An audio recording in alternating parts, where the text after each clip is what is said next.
Kian, good afternoon. It was a pleasure to spend some time with you today. I'm looking forward to hear the story of Bazán Cellars and also your winemaker trajectory. So Kian, tell me about Bazán Cellars. Well, Oscar, thanks a lot for the opportunity to be here with you this afternoon. I'm very happy to be able to share with you the story of Bazán Cellars and their history.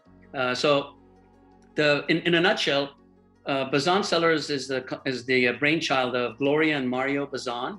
And Mario is actually, in his day job, a very well-known and well-respected vineyard manager in Napa Valley. He got his start in the late 70s working with the Robert Mondavi group.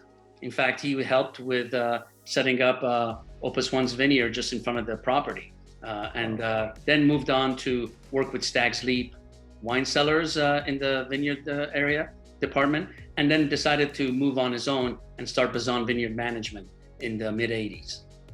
He met Gloria, I think a few years after that, and they got married and settled in Napa. And Gloria, having that entrepreneurial spirit, decided that why not take advantage of Mario's expertise and take some of those grapes that he grows so beautifully here in Napa and produce some wine.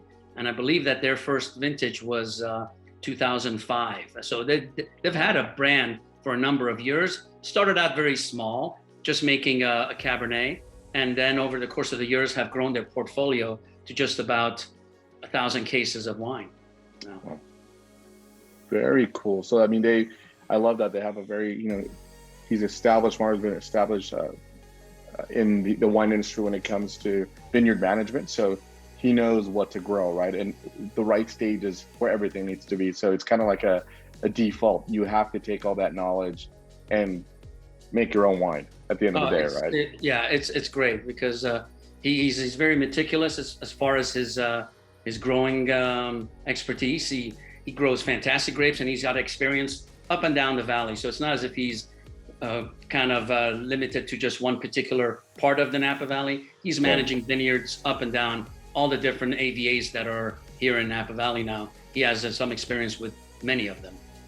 And I love Gloria's entrepreneurship mentality, right? Like, well, yeah, he's amazing.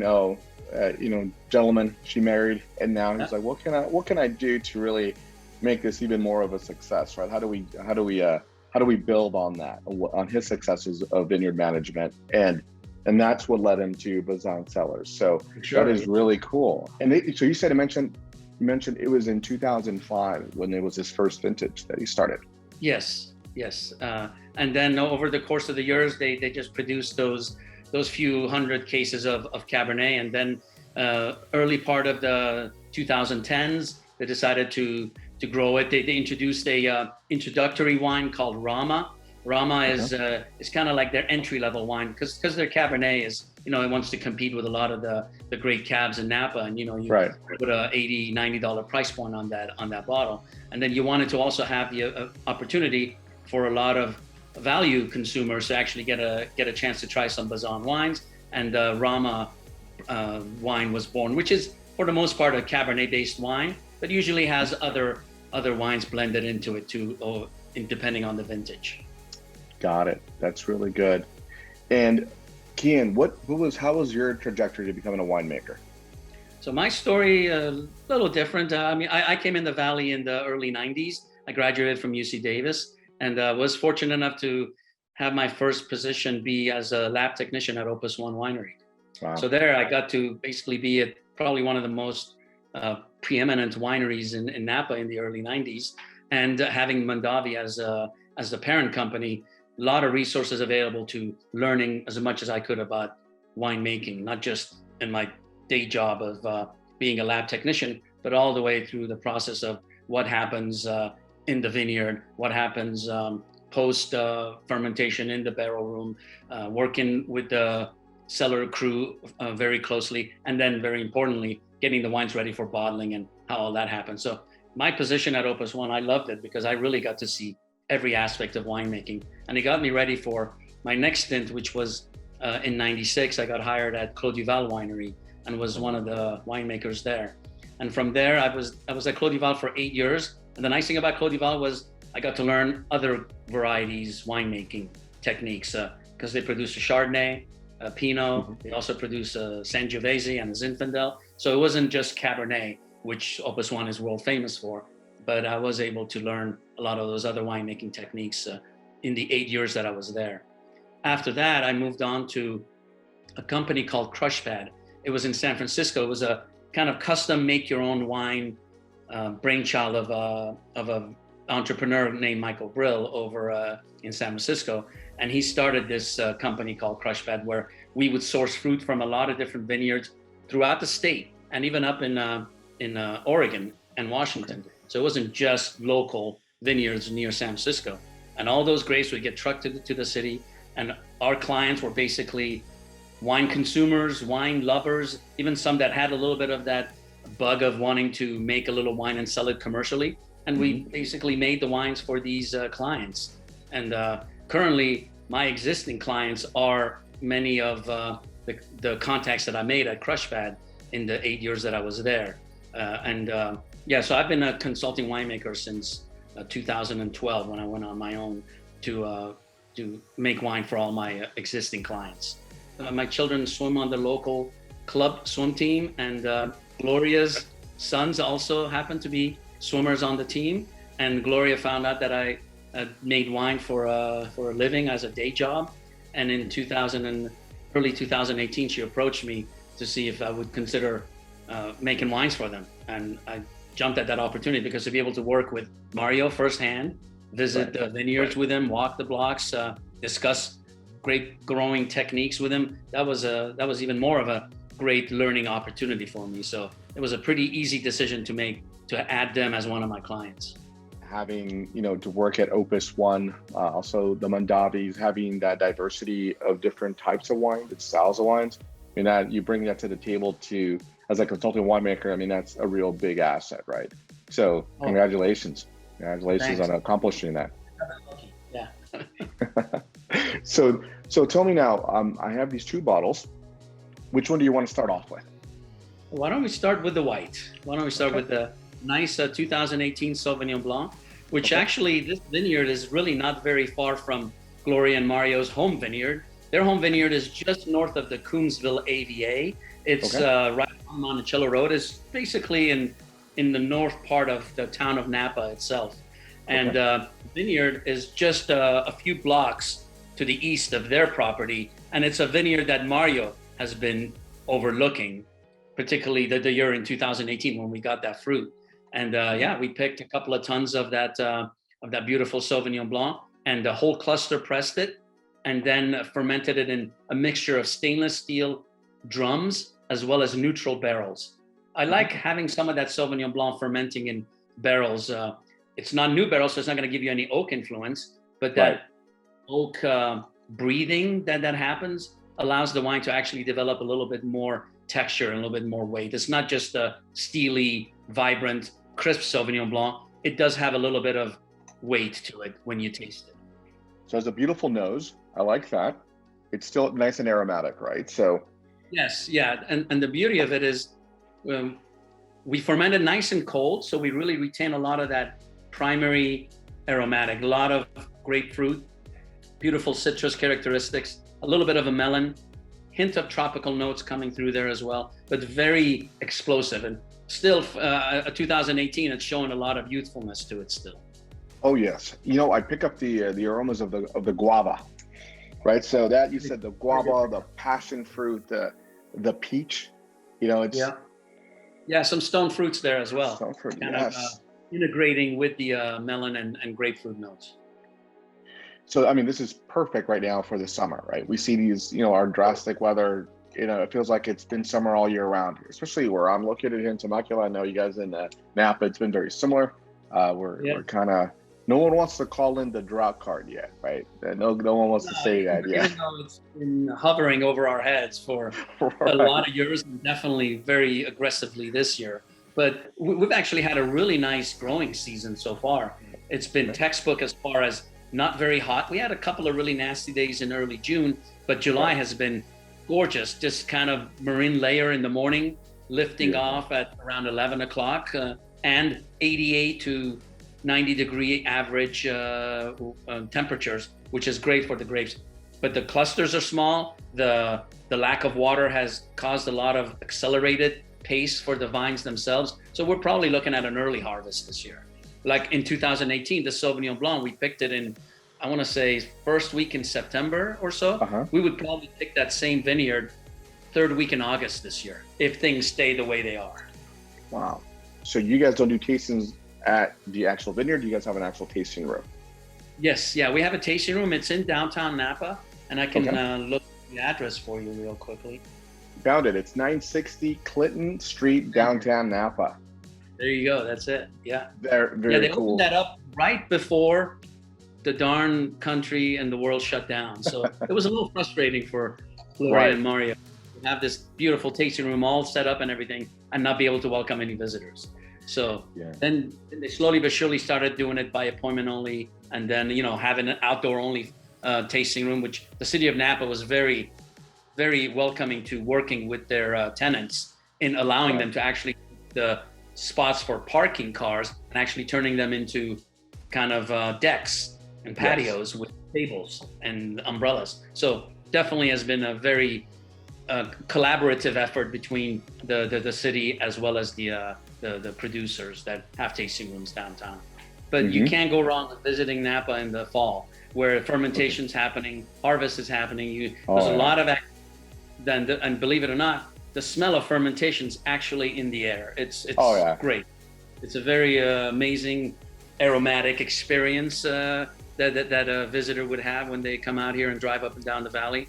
Yeah, come on by and visit us. Yeah. So normally on your Sauvignon Blanc, how much of this are you producing? So do a couple of tons. So it's about 100 to 120 cases, depending on the yield each year. Yeah. Again, the nice thing about Gloria and Mario is they didn't want to jump in and just boom right away make 3,000 cases of wine.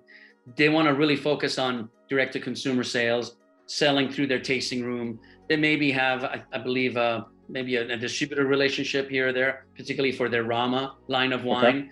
Their Mario Bazán labeled wines, they want to keep it boutique. They want to keep it high quality, low volumes. And that's where, 100, 120 cases probably where it'll max out at.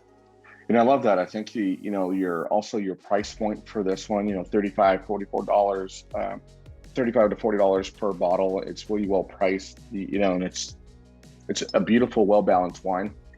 Yeah, we actually aged it for a good 6 to 8 months. It's not as if it's fermented and then 2 months later it's bottled and ready for release. As much as it is one of our earlier released wines, it still needs a little patience, and leaving it in those drums and neutral barrels for 6 to 8 months develops a little bit more texture to complement that freshness on the mid palate. Yeah, and I love this beautiful color you have on it. It's like very hypnotizing, man. And very vibrant. Yeah, very. I really will enjoy finishing that off shortly. So now let's move on to your flagship. It seems that it's a 2015 Napa Valley Cab. So let's see how this compares. So tell me about it. So the great thing is that to go back to years like 2015, where we didn't have to worry about fires or anything like that. The only thing we actually had to deal with was we were a year removed from a nasty earthquake that shook Napa in 2014. So, but anyway, as resilient as the community is, we dusted off everything, got the barrels back upright, and were able to have a great vintage in 2015. And this particular wine, the 2015 Mario Bazán Cabernet, it's a blend of two different vineyards, two different areas. The Coombsville vineyard, which Mario manages right off of Coombsville Road. And Coombsville is one of the newest approved AVAs of Napa. In fact, I believe it's the most current or the most recent one. 5 years ago, I think it was approved as a American viticultural area. But anyway, and then the Bazan property is just north of the border of Coombsville. So that one falls under the Napa Valley, the basic Napa Valley AVA, and that's where their home vineyard is. Their home property has a great block of Cabernet, and that one got blended with the Coombsville site to make this 100% Cabernet wine, which aged for about 20 months in a combination of new and neutral barrels, 60% new oak, 40% neutral, Neutral meaning barrels that we have used in previous vintages, where they don't offer any more oak influence. They just are a good aging vessel for the 20 months or so where the wine is maturing. Oak is all French oak and thin stay. What we really like is this integration and respect of fruit that French oak gives to the resulting wines. It doesn't overpower it. It doesn't make it very toasty or smoky even. We usually keep that oak as a complement to the wine and not a necessity. Got it. So it's a 6-year-old wine, but I think it still is young. You know, it still has a lot of time left to actually evolve in the bottle. And the beauty of producing wines made from grapes out of Coombsville and just north of Coombsville on Mario's property is the fruit is very much black dominated. It's blackberries, it's black currant, black cherry, a lot of opulence, a lot of weight, a lot of flesh, and then also very good acidity that keeps the wine lively and not cloying or dull. What we try to do is we want to make wines that are approachable, because there's a lot of thirsty consumers out there that are anxious to want to pop open a bottle, and but yet you also want to give them the satisfaction of aging the wine for a handful of years and seeing how it develops in the bottle. And I think this wine probably still has another 8 to 10 years of shelf life on it before it starts to decline. Wow. I obviously all the aromatics and the fruit and the blackberries and so forth are beautiful. Really good. I mean, it's 14.5 alcohol, right? So yeah. So it's not really low, but it's not crazy high either.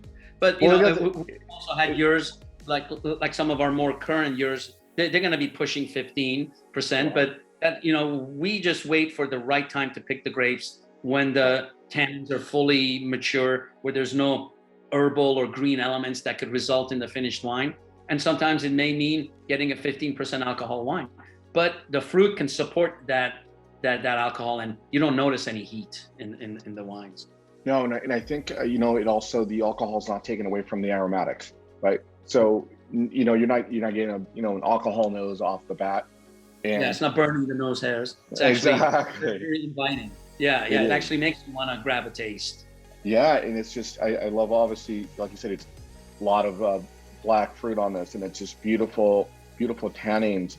And even that's when I read off, I'm like, it's 14.5. Let me see what I'm going to get out of this thing, right? I'm like, if it's going to be a big alcohol nose or high acidity as well, but it's again, a 5-star wine.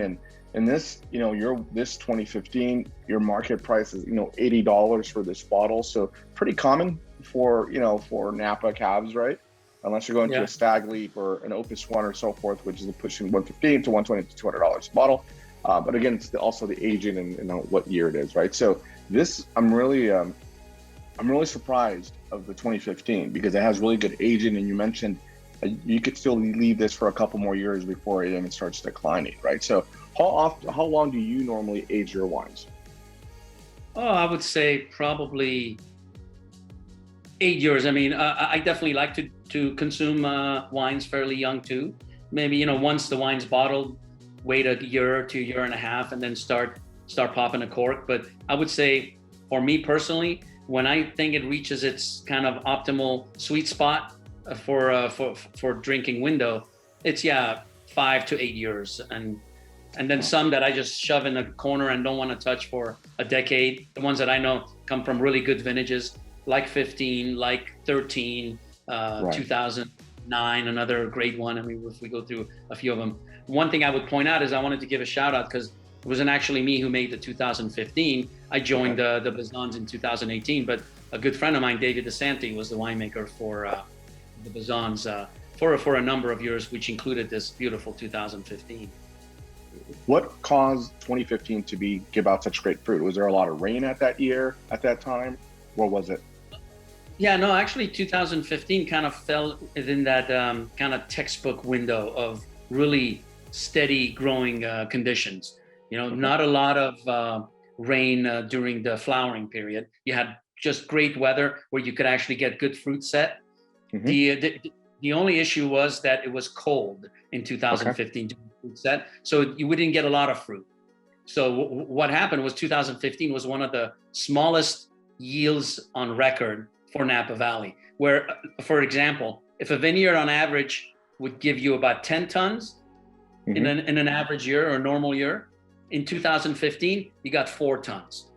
Wow. Or half tons. Yeah, some vineyards had really, really low yields, but these low yields led to some incredibly concentrated, layered, rich wines. So there's not a lot of it, but there is great wines in 2015.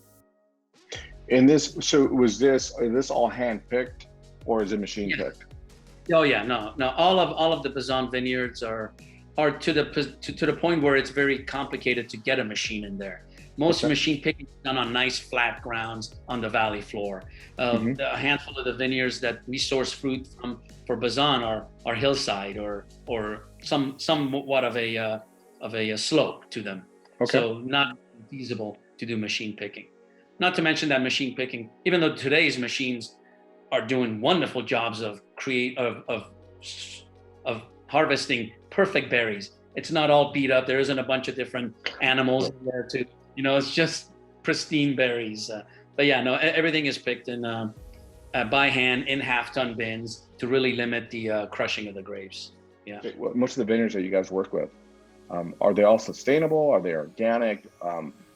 How are they sustainably farmed? I mean, there's a lot of that going around right now. A lot of people use that word. A lot of these kind of marketing terms, if you will. But I would say I don't think Mario farms organically per se, but he definitely does use sustainable practices. It's becoming very much the norm as far as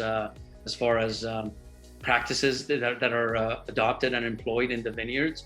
A lot of sustainable practices, a lot of dry farming too that's being done just because of the lack of water. So you take your experiences in growing grapes without necessarily having the water, but hoping that there is the good groundwater in there to at least sustain the vines and see how Mother Nature again helps you out as far as getting the grapes to where they need to be by the time they're ready for picking. Gloria is entertaining the idea of introducing a Chardonnay to the lineup too.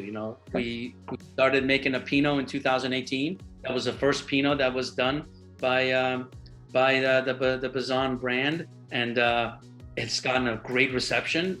Gloria and Mario are very happy with how the consumers and the club members for the current club members on the Bazan list are embracing that wine, and they figured, okay, let's get an accompaniment to that Pinot and also make a Chardonnay. So I think that's probably going to be our newest addition. We've been doing a rosé. 2018 again was the first year of bringing in a rosé. I'm a big fan of making rosé, especially really nice dark pink rosés that are very refreshing, that are very aromatic, and Gloria and Mario love it too. And we're going to probably continue making a small amount of that as well.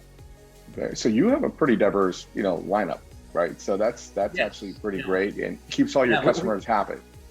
And it makes for a great list of wines for a 4-course meal. You can have you can start out with a rosé or an SV for an appetizer course and work your way up between the Pinot and the Mario Bazán Cab, and then finish off with the our home vineyard Cab and our reserve Cab Franc.